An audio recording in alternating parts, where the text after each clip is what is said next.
So what I'm going to do now is I'm going to walk you through the basic uses of some of the tools in the toolbox over on the left side, if that's where you have it placed. First of all, we need to start a new file. So let's go to File, New. This is already set up at 8.5 by 11 inches. I'm going to maximize. Now, the first tool that you have there is the paintbrush. It's already selected when you open the program. And that is what you can make your painting marks with, or drawing marks. And you have different materials you can use over here, real brush bristles, and so you can paint things on and blend colors that are already there. You also have an arrow tool, and what you can do with the arrow tool is, if we have a picture on here, it might help if I go ahead and put one on here. So let's put a picture. We'll just use this picture of me. Now, the arrow tool is what allows you to pick things up and move it around. It allows you to stretch out, make larger. Okay, and that's how you use. That's what the arrow tool is for. Um, this box here is for cutting things out. For instance, if I want to cut this out, and then it gives me the option to move the box.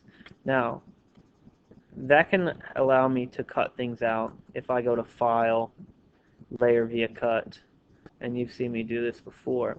And so now, if I grab my arrow tool, I can actually move that piece out. Okay? And so that's one thing it does. Another thing this does, if you hold it down, you can get a circle one. And you can do this. You can take the circle, and you can take your paintbrush now and commit it. I didn't commit it before, so it went away. But you can use the paintbrush, and only changes the things that are within that circle. I can drag some of the color from the face in here, or the shirt, and so that's what that does. I'm going to go back. The same as the square tool or the circle tool, you can do the same thing with the lasso, and that basically just allows you to do a freehand. And so if you wanted to go around an object that wasn't exactly circular, and you can do the same thing. This time maybe I'll erase, and so I can erase only what's there. Or if I right click, sorry, grab my lasso tool, right click, select inverse.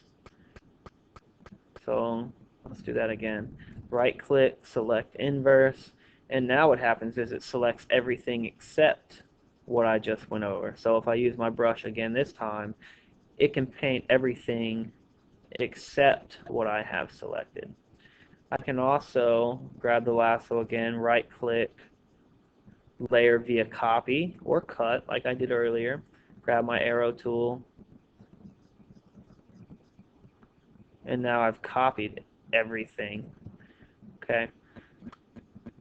Some of the other tools you have is the shape maker. You have a square, okay, and that's a solid black square. If we hit Control Z, you can see up here where it says fill. You can have it fill in with any certain color, maybe a yellow, and so if you see up here, it makes a yellow square. Or if I uncheck that, and I check the stroke, and let's say we want a red outline for a square or a rectangle, and so there we go. You can do the same thing with a circle by holding your button down on that square, and then it shows a circle. And so here's circle doing the same thing. Your text box, if you click on that, you can click anywhere on your canvas and you can type. You can change the text up here. You can add shadows. You can change the size. You can have it centered or set to the right or back to the way it was. Different shadows the shadows can be different colors. You can change the percentage of how dark or how transparent it is. And then you can change some of these to make it do different effects as well, but we're not going to play with those. If you take the arrow tool like everything else, you can stretch it out.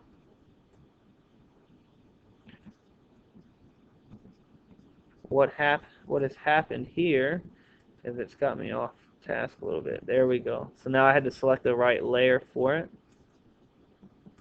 I have so many things going on here, it's having trouble selecting what I want it to select. So anyway, you can move it around like that.